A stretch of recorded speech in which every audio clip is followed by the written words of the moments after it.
اور مصری کے ساتھ روزانہ استعمال کرے۔ دھیان رہے کہ بادام کڑوے نہ ہوں۔ کڑوے بادام کھانے سے نظر کم ہوتی ہے۔ الائچی چبانے سے بلڈ پریشر نارمل رہتا ہے۔ زیادہ کھانے والا ہمیشہ سست رہتا ہے، دماغ کی کمزوری ہوتی ہے۔ روزانہ 4 کھجوریں کھانے سے جسمانی کمزوری سے چھٹکارا حاصل ہو سکتا ہے۔ کریلے کی سبزی ہفتے میں 2-3 بار کھائیں، اس سے موٹاپا دور ہوتا ہے۔ زیادہ نہانے سے فالج جیسی بیماری نہیں ہوتی۔ پیشاب روکنے سے لکوے کا خطرہ ہوتا ہے۔ پانی کو ہمیشہ 3 سانسوں سے پینا چاہیے۔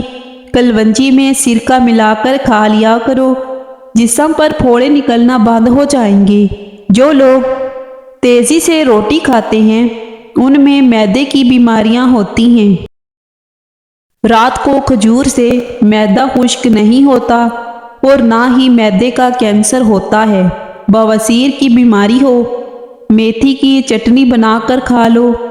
جو سیب کا زیادہ استعمال کرتے ہیں ان کو گردوں کی کوئی بیماری نہیں ہوتی۔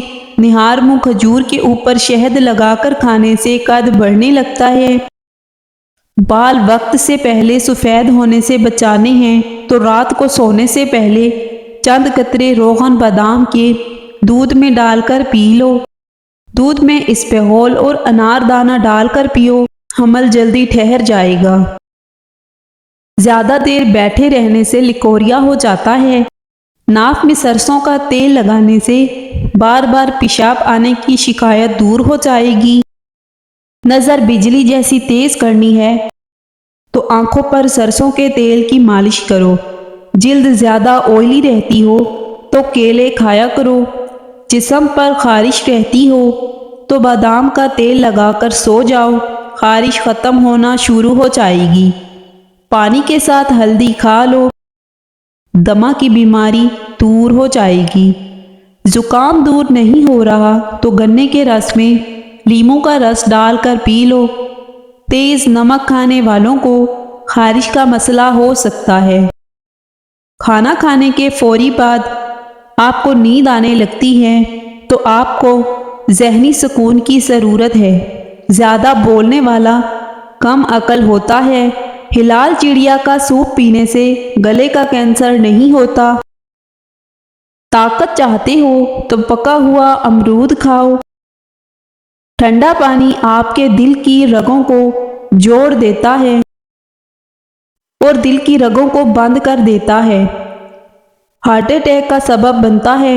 طاقت چاہتے ہو تو روزانہ کھجوریں کھایا کرو۔ ٹھنڈا پانی آپ کو جوانی میں بیمار نہ کرے، لیکن جوانی کے بعد آپ کو سخت ترین بیمار کر دے گا۔ مچھلی کے تیل سے کمر کی مالش کرنے سے کمر کا درد ختم ہو جاتا ہے۔ ناخنوں کا رنگ پیلا ہو تو یہ یرقان ہونے کی نشانی ہے۔ نبی کریم صلی اللہ علیہ وآلہ وسلم نے فرمایا، موت کی آرزو کبھی نہ کرو۔ اگر تم نیک ہو تو شاید زیادہ نیکی کر سکو، اور اگر بدکار ہو تو توبہ کر کے رب کریم کو راضی کر سکو۔ جس نے سکھ کے اندر شکر ادا کیا، اس نے دکھ کے اندر رب کریم کو بہت قریب پایا۔